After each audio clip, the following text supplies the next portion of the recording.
Introducing my spiderweb makeup tutorial. First, I apply a makeup primer, and then I'm going in with a liquid foundation, and I'm applying that with a damp makeup sponge. I find that it gives me the smoothest base. Before I go and powder down my foundation, I always do my nose contour. I like to get that out of the way. I feel like when it's still wet, it's easier to blend out the nose contour than if you've already powdered down your foundation. I don't know how to describe it, but basically I'm connecting my eyebrows to my nose via the light gray eyeshadow, and I'm just kind of tracing the shape of my nose as thin as I can without it looking awkward, and then connecting that to the tip of my nose where I do like a little circle, and I color the bottom part entirely gray to make it look like it's just shadow. To make sure that the bridge of my nose is as smooth as possible, I always go over it with my foundation and a small brush to just kind of make sure that all the lines are very crisp. Then I powder my face, I gel my eyebrows down, and we are on to contour. For contour, I use a large fan brush as opposed to an angled brush. I find it much easier to control. And then I'm just going to contour directly under my cheekbone, as well as directly onto my jawline, and then I'm going to connect them slightly right by my hairline. Next, I use a pure white shimmer just to highlight all the highest points of my face. To start my eyeliner, I just make a line going up and out until the end of the line is where the tip of my eyebrow would have been if I hadn't shaved it off. Then, starting from the end of that first line, I connect that tip of the eyeliner to the crease of my eye, and then I connect those two lines also through the crease of my eye, fill it in, and then I just do a thin line on my eyelid right at the waterline, like right by the lash line, and I keep that relatively thin, fill that in, and then we're on to the inner corner.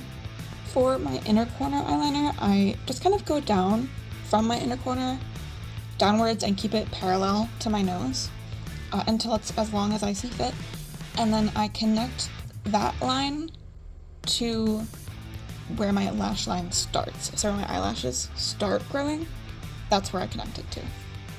For this design, we are going to start by creating 4 lines that come out from the outer corner of our eye.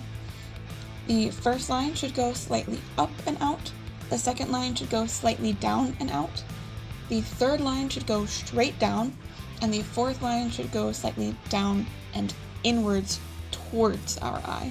From here, we're going to connect each line one by one with a slightly curved line. And that is going to create the base shape of our web.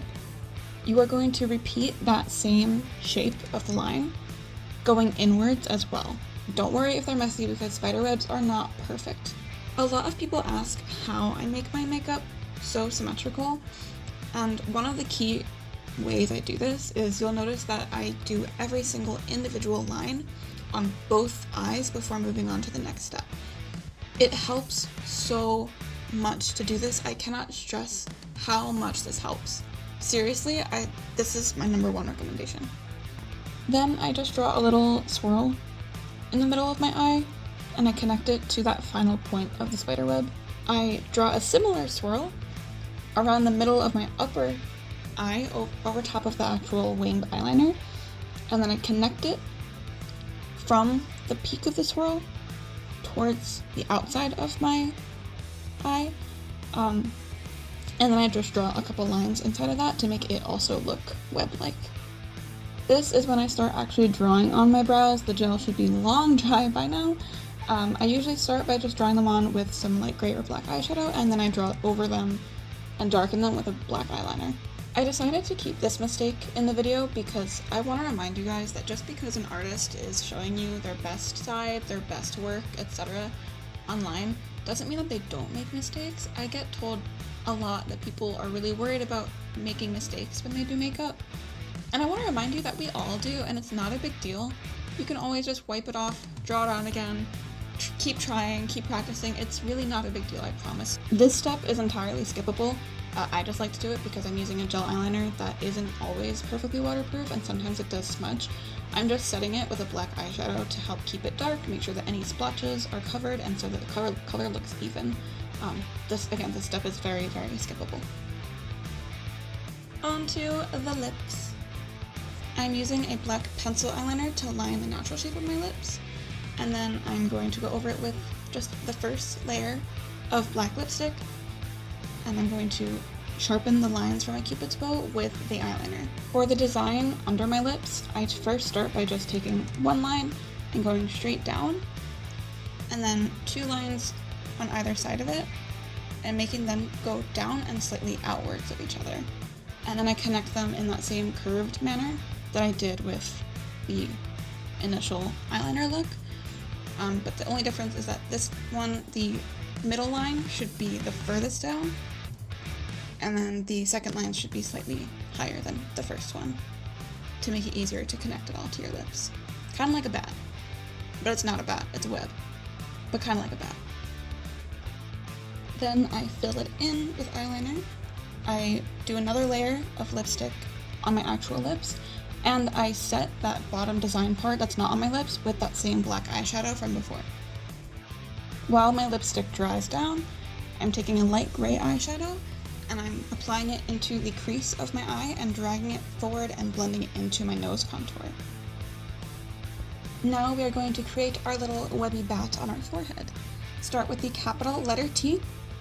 Draw 2 lines that come out and downward slightly from that connecting point for the letter T, and then connect all of those lines the same exact way we did for the lip design and for the webs on my eyes. Then, to create our little bat's head, we're going to do 2 upside down V shapes on either side of the middle point of the bat.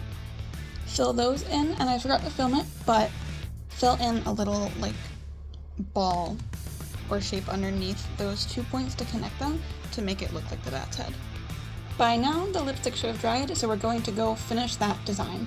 This is the exact same process as the eye design, except your starting point is now the middle of your bottom lip. So go from the middle of your bottom lip, drag it down to connect it to that middle point you've created. From that same point, go outwards, connect it to the other 2 points you've created, connect those lines with that same white face paint, and you've got it down. Pop on your setting spray, find the fluffiest lashes that you can ever get your hands on, and you are done. Here is the final look. If you like this video, please don't forget to click like and subscribe. Comment down below what videos you want to see next. And thank you so much for watching. I love you so much. Bye bye.